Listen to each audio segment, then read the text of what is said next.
Welcome back to the channel, and I'm going to try something new. Between long video uploads, I'm going to try and do a little bit of a vlog style thing just to show what is going on, because I am massively busy all the time at the moment.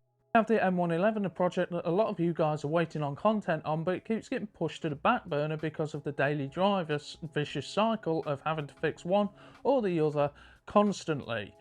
I mean, a project car is a project car, but you should really have an end to it being a project, not a continuous cycle. But that said, we're going to get back into this. We have the Loctite now, so basically I can get the block shims fitted. So once I've got that done, I need to remove these dowels and then send the block to be decked and make sure that surface is nice and prepped for when we fit our MLS head gasket. Now, it would be wiser to use the M-oneeleven Evo block, but the reason I'm not doing that is because this is a questionable block. A lot of the oil galleries are sludged up, and I wouldn't want to basically use this block even though it's a better one, because it has strengthening whereas this one doesn't. So the Evo block will cope with the RPMs better, whereas these can crack. But I don't trust that block, and I'm not going to use it, so I'm going to disregard that for now and keep that as probably as a mock-up unless I can get it cleaned properly, but I'm very doubtful of that. So once I've got this one decked, then I can start building it up, because I do have my bearings now.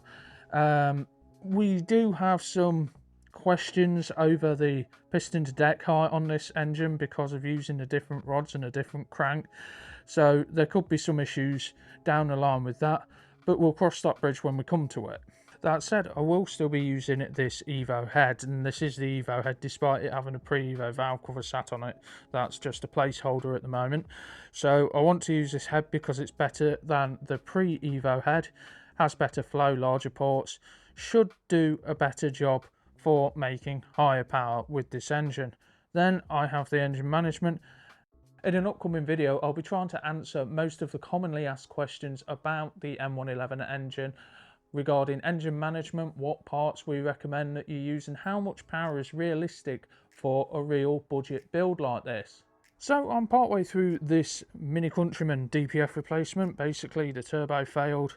All the oil's gone into the DPF, heavily contaminated it, and with the failure of the pressure differential pipe, basically it's not been regenning at any point, and I believe that was damaged when I initially bought this car by the garage that I bought it from. But I'm not going to point any fingers, I don't know that for a fact. These things do fail, but long story short, this is not a fun job and is taking a lot of time, because basically I've got to pull this whole engine forward just to be able to get that out.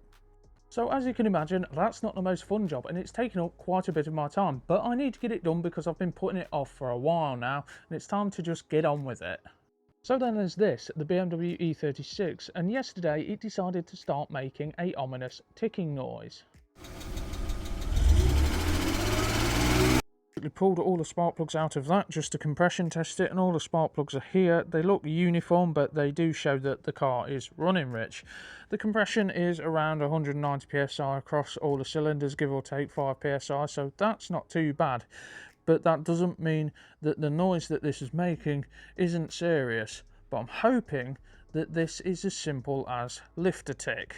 I'm hoping, but I'm not overly confident on that because the noise sounds louder under the car.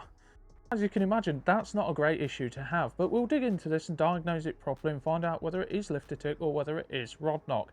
And if it is the latter, that is going to suck. And what you guys don't know yet is I actually had to replace the turbo on the Zafira as well, because that decided to check out on me randomly, but that allowed me to get a fair few other jobs done as well. As you can see, I am really busy and I'm trying to get back to the project that I want to be working on, which is obviously the M-oneeleven. That said, don't forget to like, subscribe, hit that bell notification so you're notified whenever I upload, and we will see you in the next one. Thanks for watching.